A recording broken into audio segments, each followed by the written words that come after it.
এই দোষটা শুধু তা নয়, যখন নাকি আমি আমার মায়ের বুকের দুধ খাইতাম তখন মা জননীর বুকে কতবার কামড় দিয়েছি। আল্লাহু আকবার। যখন বলে সন্তান যখন মায়ের বুকের যখন কামড় দেয় তখনও জান বের হয়ে যাওয়ার উপক্রম হয়, মায়ের অনেক কষ্ট হয়। কোনোদিন মা তো নিজের সন্তানকে ছুঁড়ে নিক্ষেপ করে দেয় নাই। আল্লাহু আকবার কাবীরা। বলছিলাম যাদের মা আছে, যাদের বাবা আছে আজকে ক্ষমা চেয়ে নেবেন, আর যাদের মা নাই, যাদের বাবা নাই, আল্লাহু আকবার, আজকে কবরস্থানের পাশে যাবেন, মায়ের কবরের পাশে দাঁড়ায় আজকে সালাম দিবেন, আসসালামু আলাইকুম ইয়া দারা কওমিল মুমিনিন, অথবা আসসালামু আলাইকুম ইয়া আহলাল কুবুর। মায়ের কবরের পাশে গিয়ে সালাম দিবেন, বাবার কবরের পাশে গিয়ে সালাম দিবেন। আল্লাহু আকবার কাবীরা।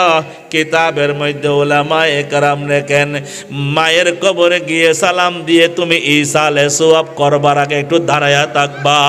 শুধু তা নয়, সমস্ত মুসলমানদের জন্য ওসিয়ত নসিহত, উলামাদের বড় উপদেশ পরামর্শ হলো কবরস্থানের পাশে গিয়ে একটু চিন্তা ফিকির করা। একদিন মরনা হায়া খের মৌত হে, একদিন মরনা হায়া খের মৌত হে, कर ले जो करना है आखिर मौत है, जगह जी लगाने की दुनिया नहीं है, जगह जी लगाने की दुनिया नहीं है, ये इबरत की जा है तमाशा नहीं है। গোলামের জন্য মালিকের গোলামি করা সহজ হয় যদি গোলামের অন্তরে মালিকের মহাব্বত থাকে। গোলামের জন্য গোলামি করা সহজ হয় যদি গোলামের হৃদয়ে বস অর্থাৎ মালিকের মহাব্বত,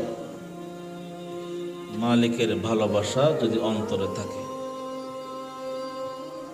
সহজ ভাষায় কর্মচারীর জন্য কাজ করা সহজ হয়, কঠিন কাজ করা তার জন্য সহজ হয় যদি কর্মচারীর অন্তরে তার বসের, তার মালিকের ভালোবাসা থাকে। আমরা হলাম গোলাম, আল্লাহ হলেন আমাদের মালিক। আমরা গোলামদের জন্য গোলামি করা সহজ হবে যদি আমাদের মুনিব, আমাদের মালিকের মহাব্বত আমাদের অন্তরে থাকে। আমি কি কথাটা বুঝাইতে পারছি? আপনারা কথা বললে বুঝে আসলে হ্যাঁ না বলবেন। শরীর সব সময় একরকম থাকে না। এই এলাকার মুসলমান ভাইয়ারা, আজকের মাহফিলের যারা আয়োজক, বিশেষ করে এলাকার যুব সমাজ, গত বছর এসেছিলাম, ভালোবাসা দেখিয়েছেন বিদায়, এবারও ভালোবাসা দেখিয়েছেন, ডেট পরিবর্তন করে হলো তারা আমাকে ছাড়া মাহফিল করে নাই। আগে আরো 2 বার তারিখ দেওয়া হয়েছিল।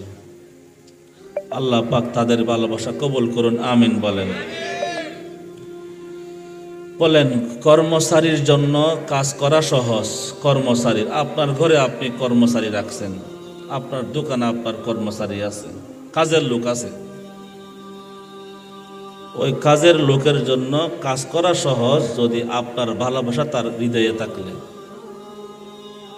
এই সহজটা যখন বুঝছেন, এভাবে বুঝেন। এবার আমরা হলাম গোলাম। বলেন, আমরা কি? আমরা কার গোলাম? আল্লাহর গোলাম। আল্লাহ হলেন আমাদের মালিক, আমাদের মুনিব। যুবকরা কি বলেন? যুবকরা একটু আগায় বসবা, তোমরা পিছনে যারা বসছো। মাশাআল্লাহ, মাশাআল্লাহ, আল্লাহ কবুল করুন। তোমরা যারা আমাদেরকে রিসিভ করতে গিয়েছিলা, সেই 5 জনা আমার সঙ্গে যারা ছিলেন, ওনাদেরকে বলছি যে তারা যে আমাকে রিসিভ করতে আসছে, এটাতে আমি নিজের জন্য নিজেকে বেশি গর্ববোধ মনে করতেছি না। বরং আমি কি মনে করতেছি যে তোমাদের জন্য দোয়া করতেছিলাম। আল্লাহ, যারা একজন আলেমকে সম্মান দেখিয়েছেন, আল্লাহ তাদেরকে তুমি তোমার বন্ধু বানাইয়া নাও, এই দোয়াটা করেছি। আলহামদুলিল্লাহ, তোমরা যাওয়াতে আমি আমাকে নিয়ে কোনো রকম বাড়তি কোনো চিন্তা ফিকির করি নাই। বলেন, গোলামের জন্য গোলামি করা সহজ? আমার মুখে মুখে বলেন, গোলামের জন্য গোলামি করা সহজ যখন মুনিবের মোহাব্বত থাকে। আমার কথাটা কি বুঝছেন? কে কে বুঝছেন হাত তোলান দেখি। আলহামদুলিল্লাহ, আমরা হলাম গোলাম। আমরা কি ভাই? যুবকরা বলেন, আমরা কি? আমাদের মালিক কে? একটু জোরে বলেন, কে? তো মালিকের কাজ করা, মালিকের গোলামি করা, মালিকের হুকুম মানা আমাদের জন্য সহজ হবে যখন মালিকের মোহাব্বত আমাদের দিলে থাকবে, আমাদের দিলে থাকবে। আল্লাহু আকবার কবীর। বিদায় আল্লাহর কাছে মোহাব্বতের দাম বেশি। মোহাব্বতকে বাংলাতে বলে যুবক ভালোবাসা। মোহাব্বতকে কি বলে?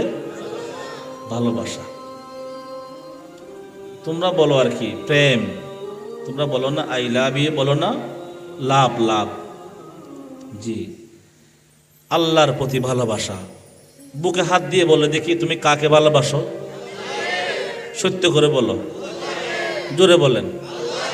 আমরা সবাই বলি আল্লাহকে। যেই গোলামের, খুব মনোযোগ দিয়ে শুনবা, যেই গোলামের অন্তরে মুনিবের ভালোবাসা থাকবে, ওই গোলামের জন্য সহজ গোলামি করা। ভালোবাসা নামক মোহাব্বত যদি ঘাটতি হয়, গোলামি করা কঠিন হয়। গোলামি করা, আমি একটা উদাহরণ দিয়ে থাকি। বলে দিন দুপুরে আপনাদের ঘরে এখন কি ফকির আসে কিনা জানি না, আসে? আমরা যখন গ্রামে ছিলাম, গ্রামের কাহিনী বলতেছি, যুবক খেয়াল করো, তোমাকে উদ্দেশ্য করে বলতেছি। দিন দুপুর আমরা যখন আগে খাবার খাইতাম, দিন দুপুরে খাবার খাওয়ার সময়, ছোটবেলা মায়ের কাছে ছিলাম, তখন ভিক্ষুক আসতো, মহিলা আসতো, আসে মাকে ডাক দিয়ে বলতো, খালা, মা দুইটা ভাত দাও। যখন আমরা দাদির কাছে ছিলাম, বিশেষ করে ওই সময়ের কথা মনে পড়ে, বলতে খালা, শাশি দুইটা ভাত দাও, খিদা লাগছে। তখন দাদি করতেন কি, করে যা খাবার থাকতো খাবার দিত। যেদিন খাবার থাকতো না, তখন দাদি বলতো, আমরা তো খানায় খেয়ে ফেলেছি, খাবার তো আজকে নাই, খাবার থাকলে দিতাম। এই কথাটি বলতেন। এইরকম মনে হয় আপনাদের বেলায় এসে এরকম, কি বলেন? জি, মাশাআল্লাহ, কথা বলেন। আমার কিন্তু কথা বলতে অনেক কষ্ট হইতেছে, কথা বলেন। তো গোলামের জন্য গোলামি করা সহজ যদি গোলামের অন্তরে মালিকের মোহাব্বতে, কথাটি বলতেছিলাম।